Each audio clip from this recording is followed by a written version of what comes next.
Hey YouTube, it's Tanya, vsgtanya2011, and this is the Back to Basics channel. I'm going to be the new Tuesday vlogger for Back to Basics. So if you're not familiar with me, I have my own YouTube channel, vsgtanya2011, and I'll put the link in the bottom. Just to kind of get you familiar with me, I just made 1 year post-op. I had the VSG, obviously. November 17th, 2011, and I'm down about 110 pounds. So let's get to this week's topic. The question is, a weight loss surgery peep has gotten off track, gained some weight, and desperately wants to get back on track, but is fuzzy about where or how to begin. Can you give some suggestions for getting back to basics? Have you been there, or do you know someone who has? What did you or that person do? So I haven't personally been there. I'm still, I'd say, new to the journey, considering I'm only a year out. So I haven't had where I've necessarily gotten off track and gained weight, battling to stay where I am, but not actually gain weight. However, if I did know somebody who had that situation, I do have a number of suggestions, and I made a list, so I'm going to refer to a list.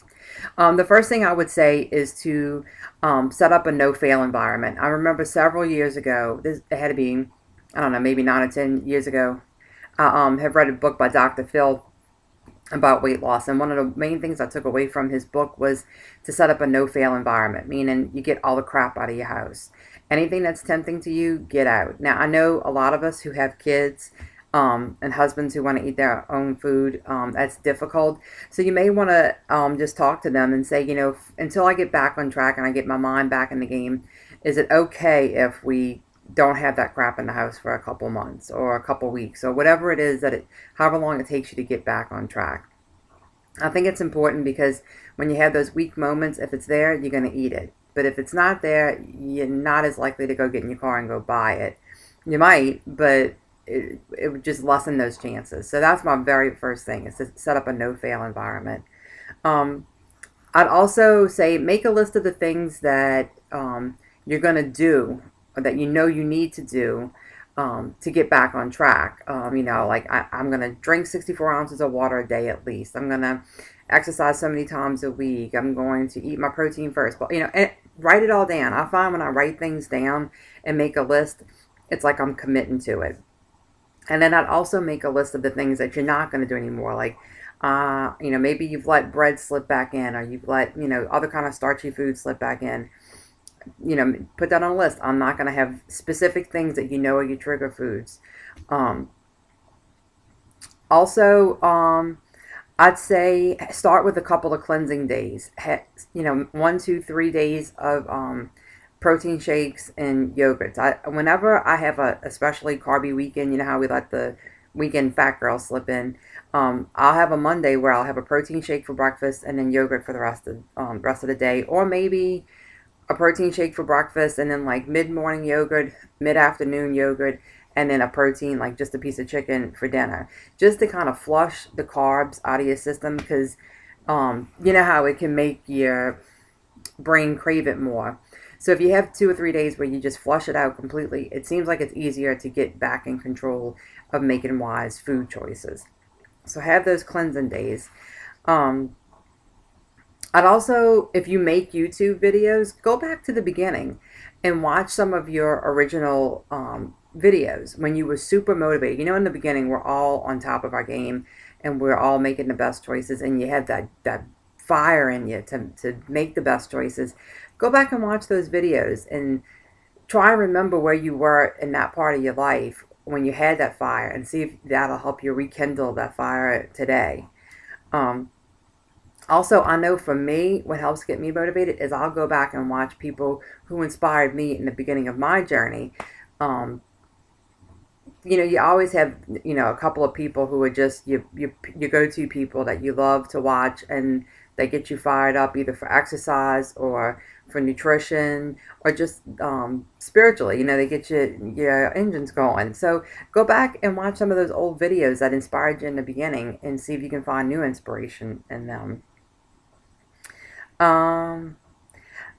Commit to at least 3 days of exercise. If part of your problem is that you've fallen off the wagon of exercise and you're not exercising at all, don't go wacko and say, I'm doing 7 days a week, da da da. Because it just seems for me that never works. With my lifestyle, I can't commit to 7 days of exercise. So I say start small. That way you can feel like you've achieved something when you say, I'm going to do 3 days a week for a half an hour, intense exercise. It's not hard to find a half an hour to 45 minutes, 3 days a week to do something. Then you can give yourself a pat on the back for that. And then up it a little bit the next week. Either go a little bit longer, work a little bit harder, add another day. But start small so that way you don't feel so self-defeated if you can't make a huge goal, okay? And then finally, I'd say ask for help. Whether it's somebody in your family or a friend, somebody on YouTube, somebody on Facebook, ask somebody to help you be accountable. Whether like if you make YouTube videos, give your weight every week. That way you have that in the back of your mind. Like, I don't want to go on YouTube again and say that I gained or that I didn't lose. You know, it kind of keeps that little, you know, voice in the back of your head, like, don't eat that, because you don't want to have to tell somebody that you screwed up again, you know? Or, you know, or get an accountability partner that you text every day and say, hey, I did my exercise. Hey, I got all my water in. Hey, I got all my protein in. Here's my weight for this week. You know, just to know that you have somebody that is going to encourage you or give you a swift kick in the butt if you need it and say, hey, why haven't you exercised this week? Did you get all your water in today? You know, it's good to have that one person that you know cares, or even a small group of people that you can connect with. But I definitely say try and get your family on board and let them try and help you. But if you don't have that family support, definitely try and find at least one other person in the weight loss surgery community that will step up and help give you that support. That's all my tips for getting back on track and getting back in the game. And what I'd say too is don't let the number be the thing that you're working towards. Let it be good health. Don't make the good food choices because you want to see a certain number on the scale. Make the good food choices because you want your body to feel good and you want to feel fit and healthy, okay? Because that number will drive you nuts. So those are my tips for this week. I am very happy and honored to be part of the new of the Back to Basics channel, and I look forward to seeing y'all again next Tuesday. Bye, y'all.